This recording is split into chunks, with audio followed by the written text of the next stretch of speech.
What up, everybody? Today we're going to change the O2 sensor on a Subaru XV Crosstrek. We know we need the new O2 sensor because there's a check engine light on the dash, and I've checked it, so we're going to run through that. And if it's your first time watching one of my videos, let me tell you how it goes. I'm going to start the project with the best of intentions. At some point, I'm going to become overwhelmed and frustrated. I'm going to start throwing my tools. I'm going to start swearing, throw a complete fit like a toddler, and I'm going to give up and go take a nap. Let's get it. Okay, here's our dashboard. You can see the check engine light. Now I've got my OBD port scanner. It's just a super basic cheap one I got off Amazon. And what you do is you plug it in, and the plug on the Subarus is right below the fuse holder. It's up in there, you can see it. Easy to get to. You're just gonna plug your sensor in, your scanner in, mash buttons until you find the code, then you Google the code and it'll tell you this is a upstream O2 sensor. So we're gonna get at that next. Okay, there we are. Plugged our OBD scanner into the car. Take my ridiculous janitor's keychain, turn the ignition on.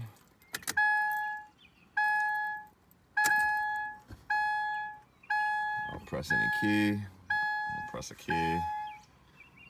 And it says some things. I didn't read the instructions. I don't know what I'm doing. There we go. 728 engine. Okay, let's hit that. Read codes. Let's do that. Stored codes, sure. HO2S, heater control circuit, low bank 1, sensor 1. So some cars have two exhaust headers and exhaust pipes. The Subaru only has one. So the low bank one refers to which side it is, but there's only one on the Subaru. And sensor 1, I think, if you Google it, is the upstream one. But you just, whatever code you get, you just Google it or ask ChatGPT or something, and it'll tell you what to do. Then you watch a YouTube video, and Bob's your uncle. And now that I'm ready to start working on the car, of course, it is raining because I live in the grayest, rainiest, most depressing place in the world. So what I bought for this project was, 1, I got a new O2 sensor right here. And then 2, I got an O2 sensor socket, so it slips over the cable, and then you can put an extension in there and remove the O2 sensor. Pop the hood. We're standing in the rain. Now the O2 sensor on this XV Crosstrek, if you look down in between the radiator and the accessory pulleys, you can see it right down there, that green wire. That's it down there. That's on the exhaust header. We've already established, I don't know what things are called. It's on the exhaust. It's upstream of the cat, so I got to get to that. I can put the O2 socket on that, but then I need like a 3-foot, yeah, it's the green wire down there. Then we need like a 3-foot socket extension, which seems ridiculous. So I think you can get to it. It's also going to be rusted up completely because I live in the Rust Belt. So I think we got to jack the car up and get to it from down below.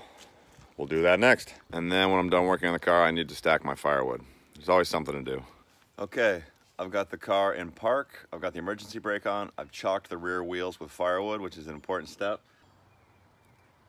And now I'm going to jack up the front of the car so I can get to the O2 sensor. On the exhaust, there's a jacking point under there on the subframe, right behind the plastic guard. And once I get it up in the air, it'll be easier to film it. I'll show you where that jacking point is. Yeah, that's it. I borrowed a creeper to get under the car from my dad. I didn't realize that he had the first automotive creeper ever made. So yeah, I'm gonna be using an antique creeper for this job.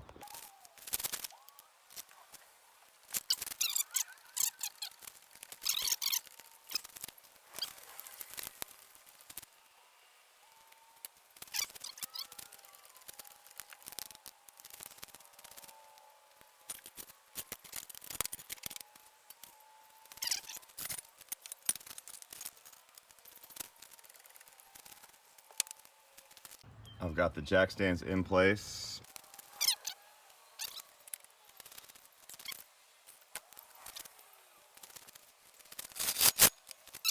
And now here under the car, you can see this spot right here. Right there. You can see there's 4 holes. That's the center of the subframe there in the front, right behind this plastic. That's where you want to jack it. And next we got to take this plastic under tray off in order to get to the O2 sensor. Okay, I'm trying to just remove the 12 mil bolts that hold the plastic under tray on. And of course, They're so rusted, it promptly snaps. This is what I'm talking about. We're approaching the point where I start throwing a fit and then go take a nap. I got some trim puller tools, and these are the body pins that you'll find under there. This has clearly come off before by a disgruntled mechanic such as myself, so a lot of it was just ripped off and there's zip ties on it. So I'm probably gonna put it back on with zip ties.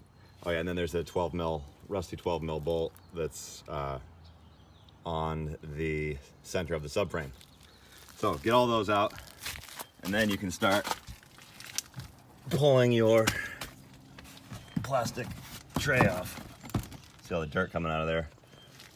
Okay, I got the heat shield, not heat shield, I got the under tray off. So there was a 12 mil bolt here. I'm assuming there was another one over here, but that was gone.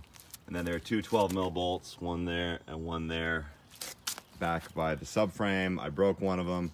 Then there's all these holes like here where there's body pins. And I popped what I could. There were some zip ties holding it on. I'm probably gonna put it back on with zip ties. I'm not ashamed to say it. It's just to keep dust out from under the engine. All right, we got the under tray off. And you can see right here is the exhaust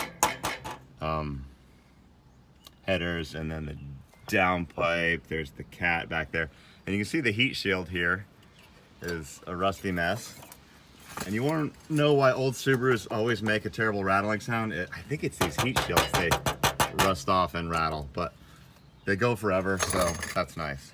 And if we look up above, right there, that green wire, right there is our O2 sensor, and I think we can get to it now. I'm gonna soak it in WD-40 or PB and see if we can get that thing out. Hallelujah. Okay. So you can see I managed to get my O2 socket and my ratchet on the thing, and it seems to actually be turning, which is incredible. Yeah, so we're gonna pull the thing out. I can't hold the camera and loosen that thing, so I'm gonna loosen that thing now. But come on, focus. There you go. You can see how you get to it there. Okay, under the car again. There's the O2 sensor. The green wire goes to that connector up there, and there's a clip on it as well. So there is no way in the world you were going to get that connector unclipped from the top of the car. So there's no way to do it on this model Subaru. On other Crosstreks, I've seen that connector be up higher, but here it's down underneath the engine. So you're gonna have to, on a 2014 XV Subaru Crosstrek, you gotta take this plastic under tray off and get it this way. So next we're gonna unconnect that and pull the whole thing out. All right, I got it out of the car. Here's the old one. There's a clip right there. You just push on it and it'll pull out. There's this plastic holder here, which I broke getting out, but that's okay because the new one comes with a new one, just pops in. And then here's what I assume is the burnt up O2 sensor. Let's put the new one in. So here's my new O2 sensor. When you put it in, it comes with a plastic protective thing. Don't forget to take that out. And we're gonna spin this in.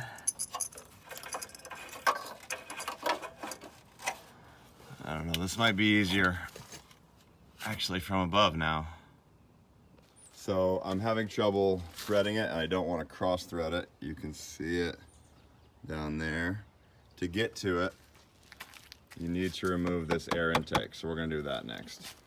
To remove the air intake, it's just a couple of trim clips. Got my trim clip puller. One there and one here. And the air intake comes right out easy. So there is a really nice view of the O2 sensor. All right, I have the new O2 sensor in place. It was tricky to thread. I definitely couldn't have done it from the bottom, I don't think, so I recommend having access from the top and the bottom when you tackle this one. Yeah, so now we're gonna tighten it up, hook it up, and see if we can clear the codes.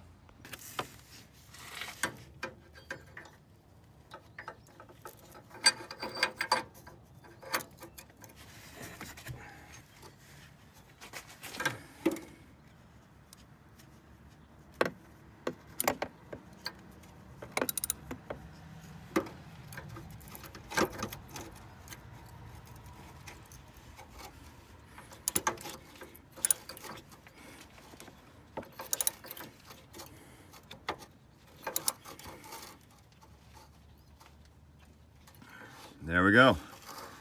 Incredibly easy to get to, very convenient. And it started raining again. Can you imagine having a shop to work in? That would be sweet. All right. Make sure we got this. I don't know. I'm not torquing it to anything specific. Just kind of tightening it down without trying to break it. And that seems pretty good right there. Look at that. We got it. Can you see any of that? Did I just film nothing? All right, there's the O2 sensor. There's the plug, and there's the strap right there. It's kind of hard to see, but you get the idea. You'll figure it out. Okay, one more thing I want to point out while I'm under here, having fun, if you can see anything. There is the O2 sensor connector, and right next to it, shoot, can you see that? Is a grounding strap that used to go to the frame, from the engine to the frame, and it is broken right off. I don't know if that has anything to do with my O2 sensor problem. If we were missing a ground, I would expect both sensors to be bad, but I've only got the upper sensor, so there's the grounding strap, broken right off. It went to the frame right there. So I don't think that's the problem. There's obviously a bigger engine grounding strap somewhere. And if engine light goes off, we won't worry about it. Otherwise, that may be our next project. All right, we got the new O2 sensor in. We're plugged in the OBD scanner right there. Turn the ignition on.